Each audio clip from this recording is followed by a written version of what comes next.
नमस्कार, मैं हूं आपके साथ सावित्री इंडियन। आप देख रहे हैं जीटीएस न्यूज चैनल। देश विदेश की हर बड़ी खबर पर रहेगी हमारी पैनी नजर। जय हिंद। मैं मुस्तफ़ा अली खान, जिला अध्यक्ष अंतर्राष्ट्रीय पत्रकार महासंघ।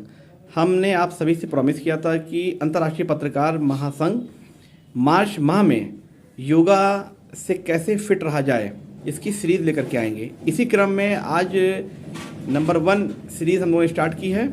हमारा उद्देश्य यह है कि योग के माध्यम से लोगों को अवेयर किया जाए। भैया, आपका क्या उद्देश्य है आपको जनरली योग के माध्यम से? नहीं, देखिए ऐसा है कि योग में जो है जागरूकता लोगों में आवे, और सबसे बड़ी बात यह है कि लोग जाने कि योग है क्या। योग है क्या। इसी क्रम में आज हम सभी ने यह ये चीज़ किया है और आज मैंने योगा की एक सीरीज़ स्टार्ट की है, सीरीज़ 1।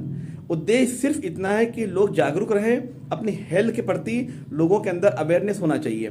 जब लोग हेल्दी रहेंगे तो अच्छा कार्य कर सकते हैं, अपने आप के अंदर इम्प्रूवमेंट बिल्कुल ला सकते हैं। योगा की सीरीज़ आज से स्टार्ट हो रही है सर। योगा की ये शुरुआत करने से पहले सबसे पहले हम स्वास्थ्य के बारे में आपसे चाहते हैं जानना कि स्वास्थ्य है क्या।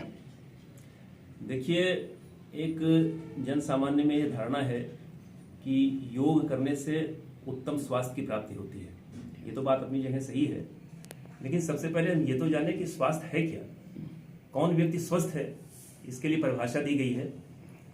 सम दोषः समाग्निश्च सम धातु मल क्रिया प्रसन्न आत्मेंद्रिय मन स्वस्थ इत्यभिधीयते। स्वस्थ वही व्यक्ति है जिसके दोष सम हो। दोष 3 होते हैं, वात, पित्त और कफ। जिस व्यक्ति में वात, पित्त और कफ साम्य अवस्था में होते हैं, न वायु बढ़ी हुई हो, न पित्त बढ़ा हुआ हो, न कफ बढ़ा हुआ हो। दूसरी चीज सम दोष है समानिश्चय। जो अग्नि होती है वो सम होनी चाहिए। अग्नि न तीव्र हो न मंद। यदि अग्नि तीव्र हो जाएगी तो एक रोग कहलाता है भस्मक रोग, जिसमें भूख बहुत ज्यादा लगने लगती है, वो हो जाएगा। और अग्नि अगर मंद हो जाएगी तो पाचन क्रिया जो है सुस्त हो जाएगी, आपका जो डाइजेशन बिगड़ जाएगा। तो अग्नि सम होनी चाहिए। सम दोष समानिश्चय सम धातु। धातुएं सम मात्रा में हो। धातुएं 7 होती हैं।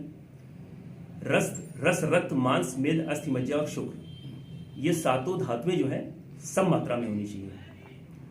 तो सम दोष समानिश्चय सम धातु मल क्रिया। अब जो शरीर से मलों का निष्कासन होता है, जो आपका स्वेद है, मल है, मूत्र है, ये सम मात्रा में निकलना चाहिए। स्वेद की मात्रा, पसीने की मात्रा पर्याप्त रूप से निकलनी चाहिए। मूत्र का निष्कासन शरीर से सही ढंग से उचित होना चाहिए। मल का निष्कासन सही से होना चाहिए। मलावरोध न हो और अतिसार न हो कि मल का उत्पादन ज्यादा होने लग गया, ज्यादा निकलने लग गया, या कोष्ठबद्धता हो गई। तो आपका जो है सम दोष समानिश्चय सम धातु मल क्रिया प्रसन्न आत्मेंद्रिय मन, उस व्यक्ति का जिसका आत्मा, इंद्रिय और मन ये प्रसन्न हो, वही व्यक्ति स्वस्थ होता है। देखिए, बड़ा अच्छे से परिभाषित किया गया है। आत्मा को मन से अलग किया गया है। आपकी आत्मा भी प्रसन्न होनी चाहिए, मन भी प्रसन्न होनी चाहिए, और जो आपकी इंद्रियां हैं, ज्ञान इंद्रियां हैं, कर्मेंद्रियां हैं, ये सब प्रसन्न होनी चाहिए। इतने पैरामीटर्स पे जब आदमी खरा उतरता है, वही व्यक्ति स्वस्थ होता है। तो ये स्वास्थ्य की परिभाषा कही गई है। सर, ये अक्सर योगा के बारे में कहा था, योगा ये कर लिए तो ये बीमारी ठीक हो जाएगी, योगा कर लिए तो वो हो जाएगा, योगा कर लिए तो आपकी डायबिटीज़ ठीक हो जाएगी, योगा कर लिए आपकी हाइपरटेंशन ठीक हो जाएगा, और पेट से संबंधित कोई भी जो बीमारी है वो ठीक हो जाएगी। आपकी नज़र में योगा से कैसे क्या हर चीज़ ठीक हो सकती है? देखिए, योग को अगर हम लोग एक प्रिवेंशन के उसमें देखें, prevention is better than cure कहा गया है जी। तो योग अगर जैसे जो बालक होता है, 8-9 साल का बच्चा अगर हो गया और उसको पर्याप्त मात्रा में योग सिखा दिया गया, तो फिर उसका जो है स्वास्थ्य अच्छा रहेगा, पूरा जीवन सही चलेगा। और एक बात ये जान लीजिए कि योग में कहीं ये नहीं लिखा हुआ है कि योग से बीमारी दूर हो जाती है। अच्छा। ये तो जब आगे चल करके क्रियाएं की गई, अनुसंधान किए गए जी। तो ये पता चला कि हाँ, इन क्रियाओं से, जो पर्टिकुलर क्रियाएं हैं, उनसे इन बीमारियों के ऊपर लगाम लगता है, वो ठीक होती है। और योग का जो सबसे अप्रतिम प्रभाव, सबसे जो है अच्छा प्रभाव होता है, वो होता है हमारी अंतःस्रावी ग्रंथियों के ऊपर, इंडोक्राइन ग्रंथियों जी, के ऊपर। जी। जो डक्टलेस होती हैं, नलिका विहीन ग्रंथियां होती हैं, जिसमें हार्मोन्स का सिक्रेशन होता है, अच्छा, उनके ऊपर सबसे अच्छा नियंत्रण होता है। और जब हार्मोन का सिक्रेशन सही से शरीर में होने लग जाएगा तो स्वास्थ्य अपने आप उत्तम हो जाएगा। तो सर एक ये अक्सर ये एंडोक्राइन ग्लैंड की आपने बात करी हुई है कि जो जब मतलब आसन करने से, योगा करने से ये सब सुचारू रूप से ठीक हो जाते हैं। इनकी जो सिक्रीशन हार्मोन्स का होता है जी वो न कम होना चाहिए न ज़्यादा होना चाहिए। जी तो जो विविध प्रकार की जो आसन किए जाते हैं जी। उनका प्रभाव जो आपकी अंतःस्रावी ग्रंथियां हैं उनको जो है वो संकुचित करती हैं और फिर उनको फैलाती हैं।